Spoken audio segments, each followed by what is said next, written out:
What's going on, guys? In this video I want to talk about how to get promoted at basic training. And I have a little experience with this. So I enlisted in the Army as an E1 and I graduated basic training as an E2, PV2.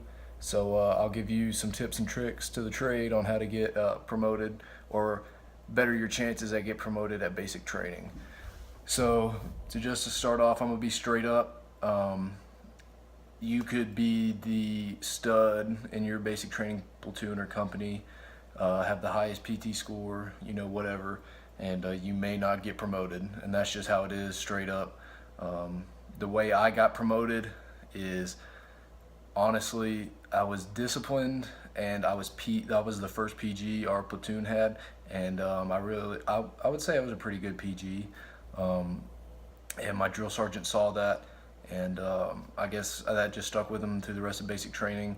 I always pulled the rear on ruck marches because he always asked me to do that. And I was pretty good at drill and ceremony, I would say. And we were the drill and ceremony platoon, and that was his big thing.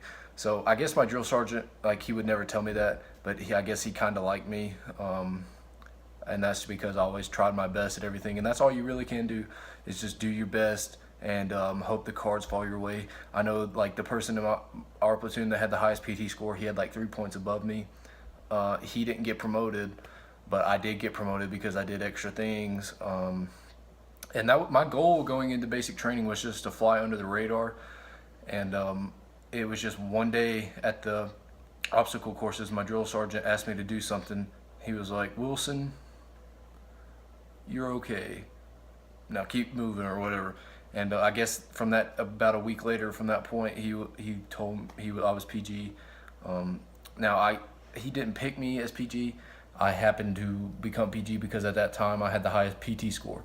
So the best way to increase your chances of becoming or getting promoted at basic training is to be the best at everything, or try to be the best at everything, and maybe that'll rub off. So I had a pretty high BRM score. I never failed any tests that we had. I had a pretty high PT score, and I was PG for a few weeks. So that's how I became a PV2. I know some other people in my platoon, they got promoted for being the most improved. So one guy came in and he was really undisciplined, and by the end of basic training he was pretty disciplined. He was a pretty good soldier, so they promoted him. One girl, she came in with a very low PT score and passed with a 60-60-60 by the end of basic training, so she got a most improved promotion. And one girl got promoted because she was just a squared away soldier and was always doing the right thing and never got in trouble or anything, so she got promoted. And then me, I guess because of my PT score and being a PG and being pretty good at drill and ceremony, I got promoted. So that's how you can get promoted. It's really just the luck of the draw. I know there was some squared away soldiers in my platoon that had a higher PT score than me and did things better than me, but they didn't get promoted. So it's really just the luck of the draw. That's ways you can increase your chances, but don't let it get you down. If you don't get promoted at basic, it's not the end of the world. You'll get promoted 3 months after basic training or something like that, time in service, time in grades. So it's not that big of a deal. It just gives you something to strive for at basic training. But if you don't get it, don't let it get you down.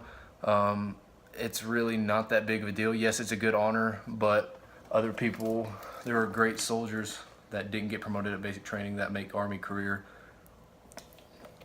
So don't let it affect you, but those are some ways that you can increase your chances of becoming promoted at basic training and put you a little bit ahead of your peers.